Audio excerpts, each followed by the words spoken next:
Mr. Jones, everybody in San Antonio always appreciates this interview because they like seeing you down there. You're a pretty big deal in San Antonio. Well, San Antonio is a big deal for the Dallas Cowboys, and on a personal basis, I can't tell you how much I've enjoyed San Antonio. I miss San Antonio as far as our training camp, and don't think I've ruled out not having those Cowboys back down there in the cowboy country in San Antonio. I was always so proud that when they did the surveys that about 90% of the football fans in San Antonio were Dallas Cowboy fans, and I am proud of that.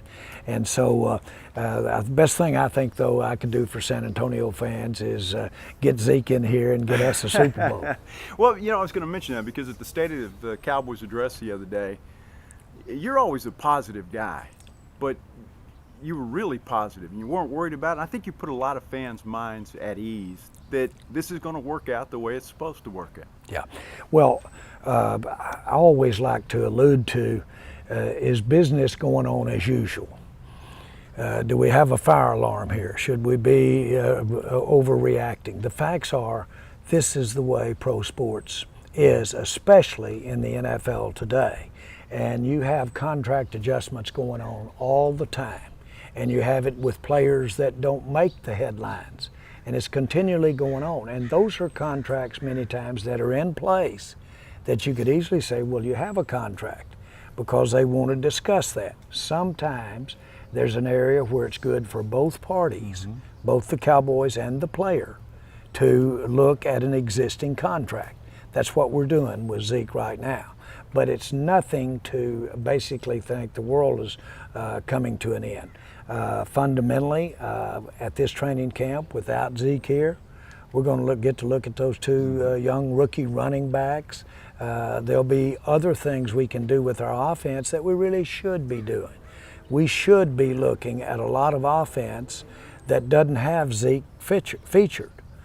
We get criticized for that. There's some times on 3rd and 5 that maybe rather than going with Zeke on a handoff that we should have been spreading it out and taking it down the field with the passing game. All of that we'll be working on while Zeke is not here. So a lot of times these things happen for the best. That sounds like Chicken Little, or you got your head in the sand. Well, that's really the way I've lived my life, is deal with it and say this could be an opportunity. You've been doing this a long time. Why do some players not show up for camp and then others do? You've got two guys here that are working on a negotiation that are here and are with the team, and then one guy that's not. Is there a leverage one way or the other? No, I really think you usually as a player have advisors, and those advisors come in different shapes and forms with their advice. And sometimes they want it to want to use it in a more of a leverage that's kind of like visiting with attorneys. They have different approaches to the way it goes. And then players have a different way that they look at it.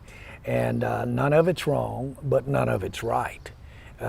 These are very ambiguous things about what to pay and what to receive. Everybody wants, as a player or as an individual, everybody wants as much money as I can get. Of course. And I understand that. On the other hand, everybody clearly understands that we've got to have the entire 52-man roster under a budget.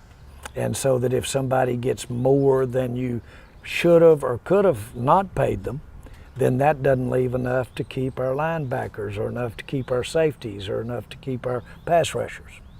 When you look at Dak Prescott, and I know you're a big fan and you've said you want to keep this guy around and he'd be the face of this franchise for a long time, the confidence that he's showing right now, it just seems to get bigger and bigger and better each and every year. Have you noticed that? Yes, and that should make every fan feel great. Dak, when he visited us while he was still going to school, our coaches came in after the visit and said, he's like the Pied Piper. The coaches were following him around. He's a leader. And when we were at the Senior Bowl, our staff was coaching the opposing team in the Senior Bowl. Well, Wentz of Philadelphia was our starting quarterback, and Dak was the starting quarterback for the opposing team. Dak won the most valuable player in the Senior Bowl. And when asked about it, the coaches down there said the quarterback on the field was Prescott, even though you had one as prominent as Wentz. So he's the real deal. What he does better than anything is he's so conscientious in his preparation. I told a story earlier about how one company wanted me and him to do a commercial together his rookie year. And he had his agent call me and say, you know, I don't like the way that looks to the team. I'm just a rookie. Here I am doing a commercial with the owner. If Mr. Jones wouldn't mind, I'll do what he wants me to do, but I'd rather not be in it. I called his agent back and said, no, that's leadership. I like that. There will be one of us not in it, me. Dak needs to do the commercial. He needs the money. Well, Mr. Jones, He's a leader. Absolutely. San Antonio's looking forward to Super Bowl this year. So. Well, San Antonio, we love you. Thank you. Appreciate it. Yes, sir.